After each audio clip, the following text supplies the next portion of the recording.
Welcome to the Spring 2020 Political Science Commencement exercise, and welcome to Zoom. Our lives have been on Zoom for the last 2 months, as you know from your experience in the emergency response of the university. This is our chance to acknowledge the accomplishments of our graduates and to read the names of all of our graduates, both at the PhD and master's level, as well as our undergraduate students. We're going to take a few moments to talk about the department and the university. My name is Ken Bickers. I'm the chair of the political science department. I'm joined today by Janet Donavan, who is our undergraduate director, and we'll be trading off duties as we go through this.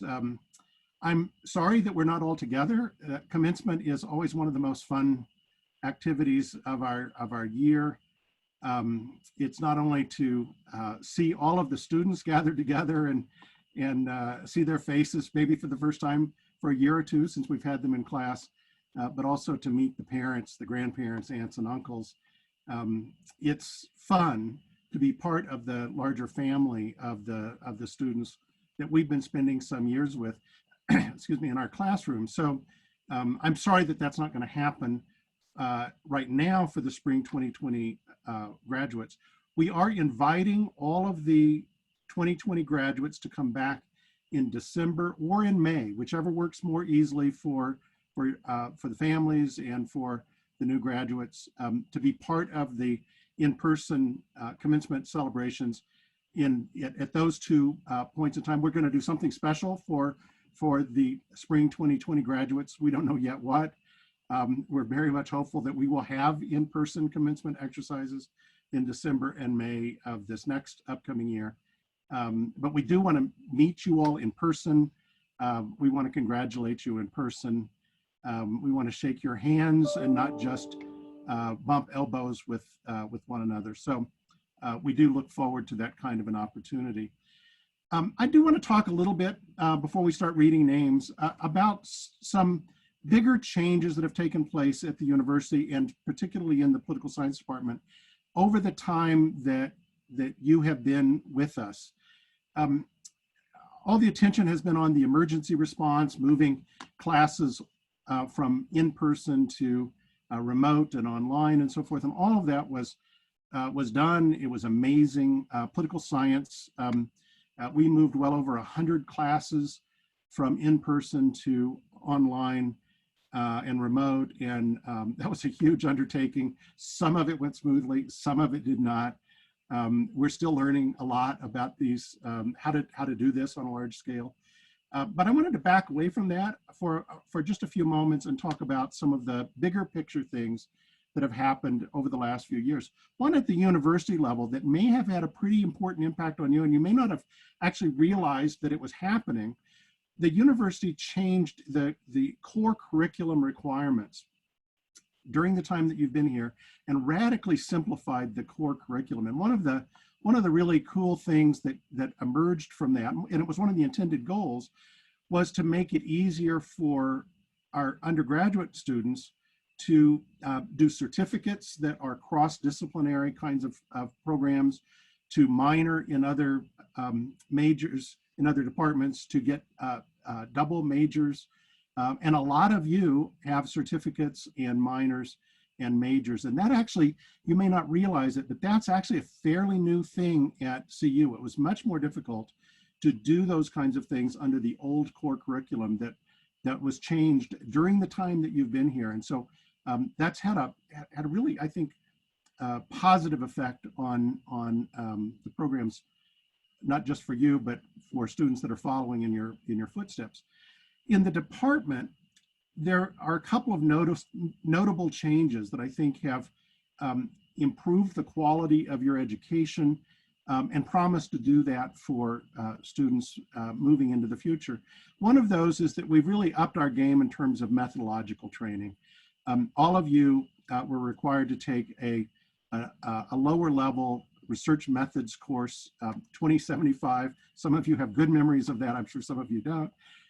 But the idea was to really make sure that students were learning the tools of the science part of political science, We have added an upper level methods requirement that will start kicking in for students that matriculated this last year.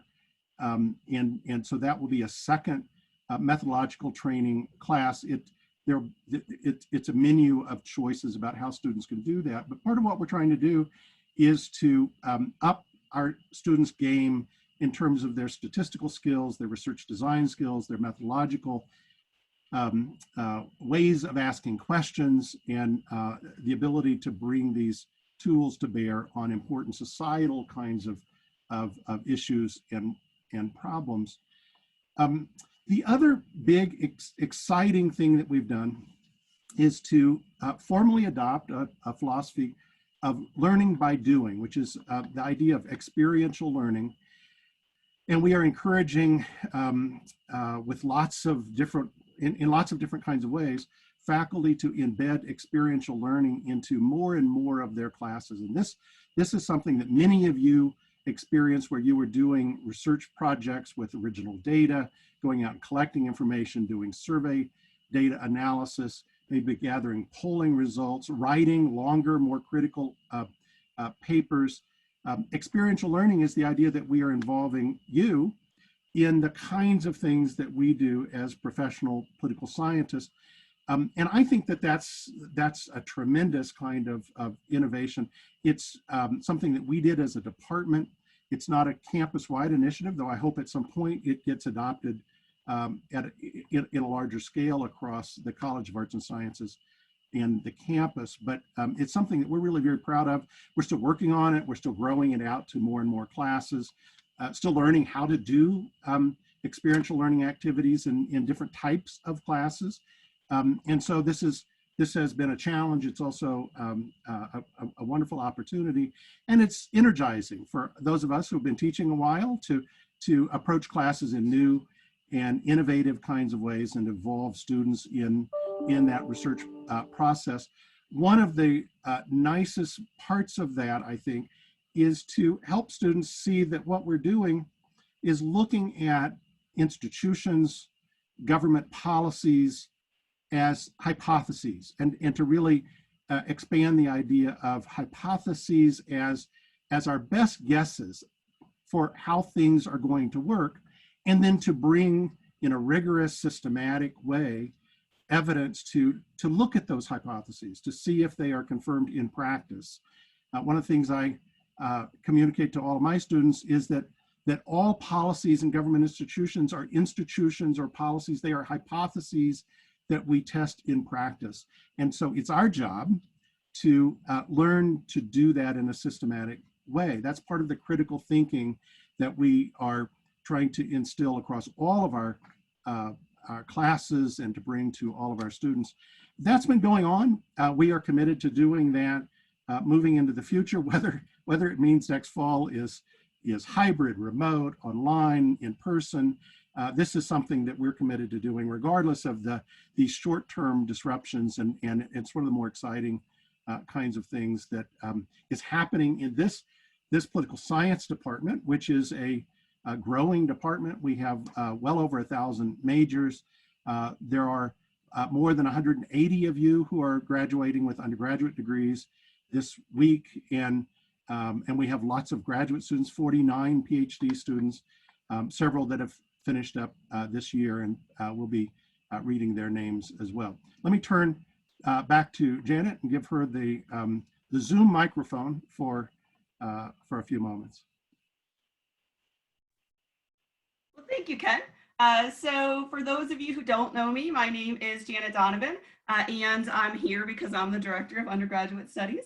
But for those of you who do know me, you probably know me from classes. And that is, of course, the coolest part of my job, is the part where I get to teach you in class. And so I just want to say a few words about the last, how many ever years you've been here with us. And then I'll turn it back over to Dr. Bickers after that. And so first of all, I'm joining you from in front of Ketchum Hall, but of course, not really. I'm joining you like we have been for so long now from the Zoom. And so, yeah, here we are again. And so obviously this is not exactly what we wanted in terms of graduation, but I think, you know, we can definitely make the best of it and also highlight some of the kind of positive things that have come out, not just of the last few weeks, but out of your time here at CU. And so again, as someone who's really focused on our undergraduates as part of my job, and I've had the privilege of teaching so many of you from 1101 to upper division classes to participating in our internship program back before Dr. Billica took it over so well, and then also this year with our honors thesis program, you know, I know about the students. And so as a parent, I know that many of you are probably worried about your students. So I just want to tell you that I think they're going to be fine. And I want to tell the students that I think you're going to be fine as well. So I think you've got 3 things going for you at least. And so I want to kind of point those things out here. The first of all, resilience.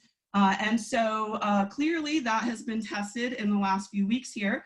And I've just been really amazed with how well everyone has adapted to the move online, especially, you know, when this was your last semester and you really wanted to be here. But the resilience actually started a lot earlier than that. And so whether you joined us as a freshman or whether you transferred in, learning to navigate a large university like CU is difficult, and you did it. And those are some of the skills that you'll take with you in life that have helped you at the end here. You are resilient, we know it. You've been through a lot. And you've come through it, and you have graduated. Okay, so another thing that you have going for you that Dr. Bickers talked about as well is that you know how to think like a social scientist. And so that's what we've really been trying to help you with. And we've enjoyed watching you grow and learn over these past few years. Whether it's in our lecture classes or in our experiential learning or in doing projects with faculty, we hope that you have learned to think like a social scientist. And so some of the aspects of thinking like a social scientist that I believe are going to make you successful and do well out there in the world are, first of all, being able to identify the ideals and values of a good society. And so you have read all kinds of ideas about how society should be ordered, and you've learned how to identify the ideals and values of a society.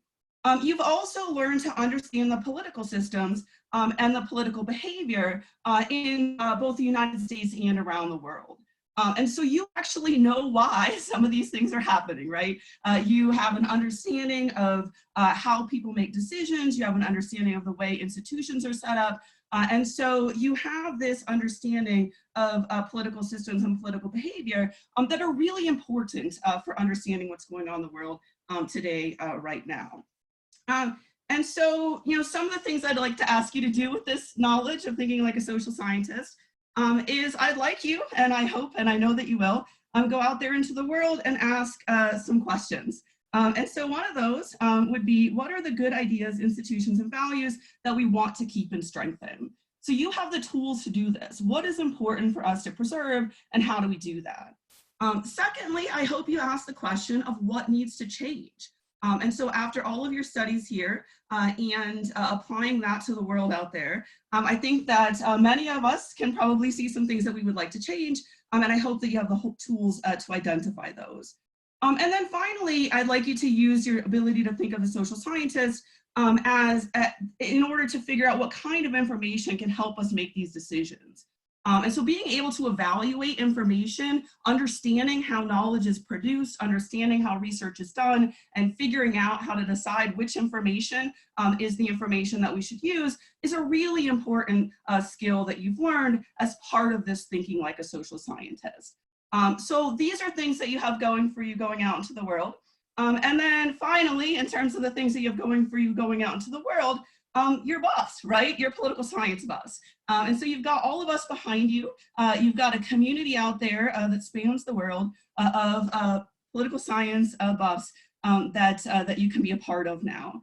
And so SCO buffs, and those are, you know, some of the reasons why I think parents, you don't have to worry so much about your students, although of course parents always do.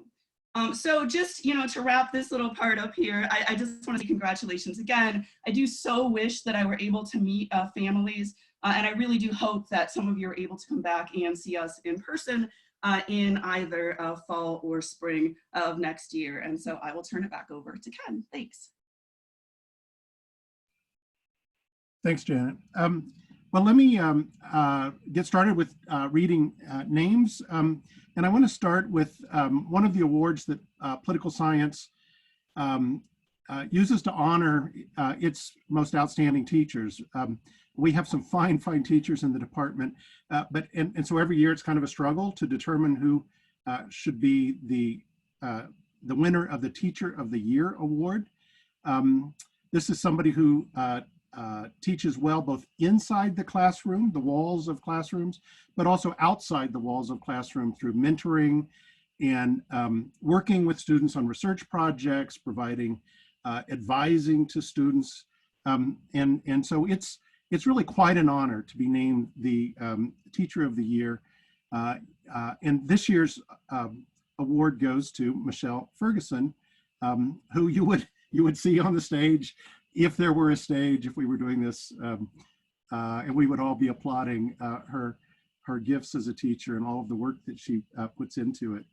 I want to turn to our PhD students, the ones that have completed a rigorous graduate program. These are people who started off, generally speaking, with a bachelor's degree. Most of the time, a PhD takes around 6 years to complete. It involves taking lots and lots of advanced seminars, typically 3 years of seminars, and then another 2 to 3 years or so of working on a very substantial original research project called the dissertation. And if we were all together, what you would see is I would be inviting up the student's advisor, their mentor, the chair of their dissertation committee, that person. They would be saying something about the dissertation and that person. And then we would go through what's called a hooding exercise. And that's this, the peacock feathers that I have on my back and that Janet has on hers. They would be coming up wearing a gown just like the undergraduates would. The difference is that on their gown, I don't know if you can see it here, there would be 3 stripes indicating a doctorate of oh, that's a little easier to see on Janet's gown than on mine. And the hooding is the ceremonial act of saying you are now a scholar in your own right. You're ready to go out and profess to be a professor. And so we have several students that have completed this process, and I'm going to read their names, the title of their dissertation, and who their chair is. The first is Anna Daly. Her dissertation title was Power and the Politics of Madness, Mental Illness at the Intersection of State and Society. Her chair was Michelle Ferguson, our awardee of the Teacher of the Year honor. Second is Roger Immelheims. His dissertation title is Science in an Intergenerational Democracy. His chair is Stephen Vanderheiden. The third person is Zime Velasco Gachala. Protesting for More, Corruption, Democracy, and the Making of Demands. Her chair is Carew Bolding. Alex Palmer, The Unresponsive Court, the Diminishing Influence of Public Opinion on the U.S. Supreme Court. Her chair is Vanessa Baird. Ian Shapiro, The Public's Relationship with Political Misinformation, How Citizens Identify Deception, Place Blame, and Choose What They Trust. Ian's chair is Anand Soki. Carrie Stapleton, Why So Angry? Understanding the Influences of Elite Anger on the American Electorate. Ian's chair is Jennifer Wallach. Jocelyn Williams, The Different Political Worlds of Women and Men. Jocelyn's chair is Anand Soki. I also want to read the names of people who have completed Masters of Arts. In our program, Masters of Arts are generally speaking a degree that people get along the way to getting their PhD, but we still honor people when they do that because it's still an accomplishment. And so we have several of those. that received Masters of Arts this spring. Max Chernoff, Zoe Moss, Morgan Nadow, Hyedong Son, Alexander Jensen. Those are our Masters of Arts students. I'll turn this back over, and Janet is going to talk about the honors students for just a moment. Thank you. So another cool thing that I get to do, and I got to do this year, was to be a part of the journey of our political science honors thesis students. Choosing to do an honors thesis is something that really goes above and beyond what is called for in terms of graduating from college, even with a high GPA. And so I am very proud of our honors thesis students this year. I do want to say very much congratulations and thank you for sharing part of your journey with me to our honors thesis students. All 13 of our honors thesis students successfully completed their research projects with their advisors and defended with flying colors, all of them but one over Zoom, their honors theses. And so the challenge of an honors thesis is always a big deal every year. It was a bigger deal this year. And so trying to finish it at the end was quite a challenge, and everyone really rose to the occasion. And so we will be reading the Latin honors designations of the undergraduate students when we go through graduation names. But at this point, I just really want to say thank you so much to the advisors who stuck with the students through this process.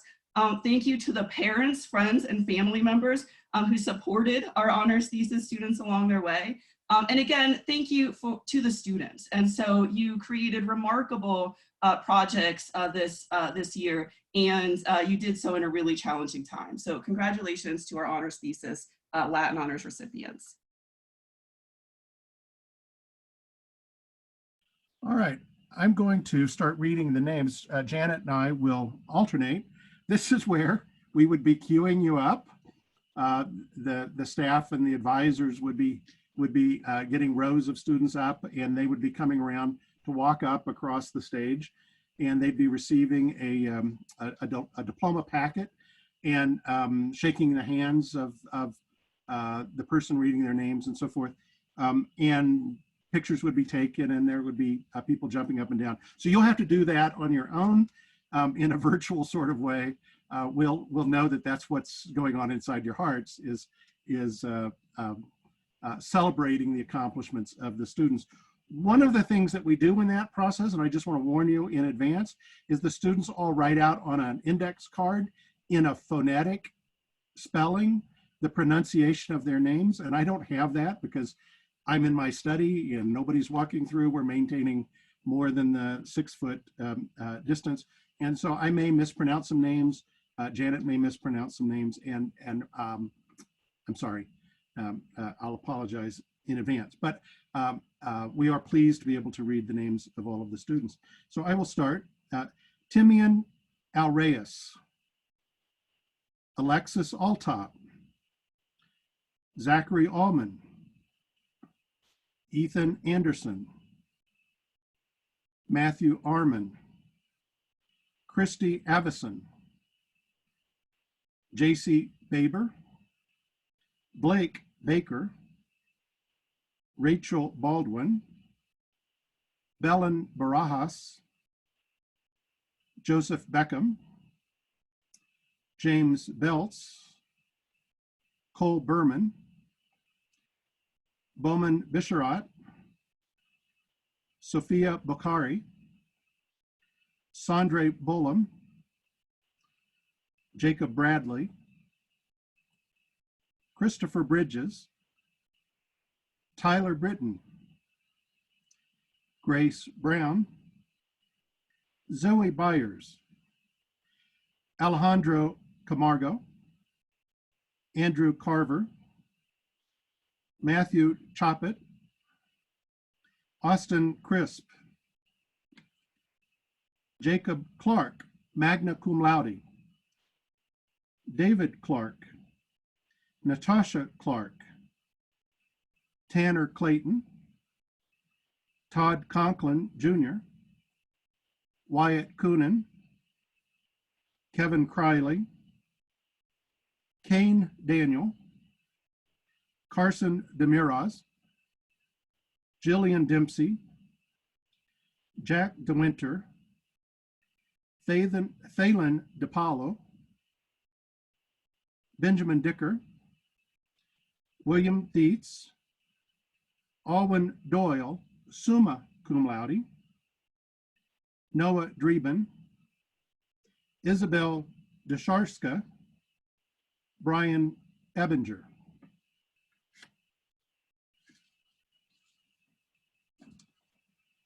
Lauren Eckel, Haley Egelhoff, Austin Fisher, Jane Fleetwood, Hudson Foote, Aaron Foreman, Simon Fernie, Christopher Gaines, Alexander Geever, Zachary Glasser, Eva Goldblatt, Natalie Gonzalez, Michael Green, Preston Gribben, Hunter Griffith, Jessica Homsey, Michael Hartley, Andrew Harvey, Kristen Heisey, Stephen Hickox, Kevin Hoffinger, Blaze Hokanen, Sean Homestead, Ellie Hellsworth, Zachariah Huey, Landon Jacquino, magna cum laude, Abria Janowitz, Eric Jensen, Amanda Johnson, Reagan Jones, summa cum laude, Sarah Kai, Aaron Keller, Edward Kent, Riley Carrick, Omer Khan, Dylan Kingsbury, Nicholas Kipp, Thomas Kershey, Haley Copen, Lindsay Conrad, Gavin Lang, Charles Lamb, Avery Larson, Tennessee Lee. Sarah Leby, Alexis Levichuk, Benjamin Levin, Emma Levy, magna cum laude, Nolan Lewis, Daniel Longworth, Grant Looksinger, Kathleen Mars, Duncan Martin, Carolyn Martin, summa cum laude, Jessica Martinez, Jessica Mason, Sean McCarthy, Matthew McCarthy, Michaela McHaslett, Olson McKenna, Connor McKenzie, Elena McNerney, Michaela Niesner, Nuvia Mendoza, James Messer, Sarah Mills, Jonathan Miranda, Stephen Mitchell, Mason Mitchell, Ali Miyake, summa cum laude, David Montemayor Salinas, Marcus Morris, Milan Moya Vasquez, Molly Mullen, Caitlin Oakley, Jacob Oliver, summa cum laude, Nathan Palmer, Sabrina Panagos, Hannah Panzer, Alessandro Piras, Kayla Porco, Christopher Pritchard, Emily Protz, Nathaniel Porton, David Quisenberry, Dominique Quintana, Jacob Reagan, summa cum laude, and Rhodes Scholar. Parker Reeb. Christian Reisbeck, Amanda Rios Santiago, Adam Rivera, Emma Roche, Jacinda Romo, Dylan Rose, Sarah Sable, Anna Salazar, Jordan Sanchez, Emma Scarano, magna cum laude, Taylor Schulk, Joseph Scheitler, Benjamin Schwartz, Cameron Surley, Levi Seller, Michael Senna, John Simpson, George Slover, Alia Sondel, Catherine Soderoff, Eleni Solis, magna cum laude, Brianna South, Pedro Souza, Tierra Stephen, Alexandra Stiles, Thomas Sullivan,